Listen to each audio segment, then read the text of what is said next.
ನಮಸ್ಕಾರ ವೀಕ್ಷಕರೇ, G power ವಾಹಿನಿಯಲ್ಲಿ ಪ್ರಸಾರವಾಗುತ್ತಿರುವ ರಾಜ್ಕುಮಾರಿ ಸೀರಿಯಲ್. ಈ ಸೀರಿಯಲ್ನಲ್ಲಿ ಲಡ್ಡು ಪಾತ್ರವನ್ನು ನಿರ್ವಹಿಸ್ತಾ ಇರುವ ನಟಿಯ ನಿಜ ಜೀವನ ಹೇಗಿದೆ, ಇವರ ನಿಜವಾದ ಹೆಸರು, ವಯಸ್ಸು, ವಿದ್ಯಾಭ್ಯಾಸ ಹೀಗೆ ಹಲವಾರು ವಿಷಯಗಳ ಬಗ್ಗೆ ಈ ವಿಡಿಯೋದಲ್ಲಿ ತಿಳಿಸ್ಕೊಡ್ತೀನಿ.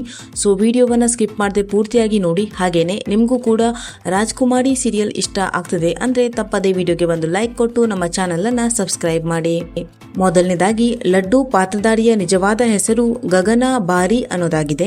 ಇನ್ನು ಇವರ ಬರ್ತ್ ಪ್ಲೇಸ್ ನೋಡೋದಾದ್ರೆ ಇವರು ಹುಟ್ಟಿ ಬೆಳೆದದ್ದೆಲ್ಲ ಚಿತ್ರದುರ್ಗದಲ್ಲಿ. ಅಟ್ ಪ್ರೆಸೆಂಟ್ ಅಲ್ಲಿ ಇವರು ಬೆಂಗಳೂರಿನಲ್ಲಿನೇ ಇದ್ದಾರೆ. ಇನ್ನು ಇವರ ಪ್ರೊಫೆಷನ್ ನೋಡೋದಾದ್ರೆ ಇವರು ಆಕ್ಟ್ರೆಸ್ ಹಾಗೇನೆ ಡ್ಯಾನ್ಸರ್. ಇನ್ನು ಇವರ ಎಜುಕೇಶನ್ ನೋಡೋದಾದ್ರೆ ಇವರು ಎಲೆಕ್ಟ್ರಾನಿಕ್ಸ್ ಅಂಡ್ ಕಮ್ಯುನಿಕೇಶನ್ ಇಂಜಿನಿಯರಿಂಗ್ ಪದವಿಯನ್ನ ಓದಿದ್ದಾರೆ. ಇನ್ನು ಇವರ ಮ್ಯಾರಿಟಲ್ ಸ್ಟೇಟಸ್ ಸಿಂಗಲ್. ಇನ್ನು ರಾಜ್ಕುಮಾರಿ ಸೀರಿಯಲ್ ಇವರ ಮೊದಲನೇ ಡೆಬ್ಯೂಟ್ ಸೀರಿಯಲ್ ಆಗಿದೆ. ಇನ್ನು ಇವರು ಈ ಸೀರಿಯಲ್ಗೂ ಮುಂಚೆ ಮಹಾನಟಿ, ಭರ್ಜರಿ ಬ್ಯಾಚುಲರ್, ಡಿಕೆಡಿ ಹೀಗೆ ಹಲವಾರು ರಿಯಾಲಿಟಿ ಶೋನಲ್ಲಿ ಭಾಗವಹಿಸಿದ್ದಾರೆ. ಇನ್ನು ಇವರ ಡೇಟ್ ಆಫ್ ಬರ್ತ್ ನೋಡೋದಾದ್ರೆ ಇವರು ಹುಟ್ಟಿದ್ದು 24 ಡಿಸೆಂಬರ್ 1999ರಲ್ಲಿ. ಅಟ್ ಪ್ರೆಸೆಂಟ್ ಅಲ್ಲಿ ಇವರಿಗೆ 26 ವರ್ಷ ವಯಸ್ಸು. ನಟಿ ಗಗನ ಅವರ ಫ್ಯಾಮಿಲಿ. ನಟಿ ಗಗನ ಅವರ ತಂದೆ ಹಾಗೂ ತಾಯಿ. ಇನ್ನು ಇವರಿಗೆ ತಮ್ಮ ಇನ್ಸ್ಟಾಗ್ರಾಮ್ ಅಕೌಂಟ್ನಲ್ಲಿ 2,62,000ಕ್ಕೂ ಅಧಿಕ ಜನ ಫಾಲೋವರ್ಸ್ ಇದ್ದಾರೆ.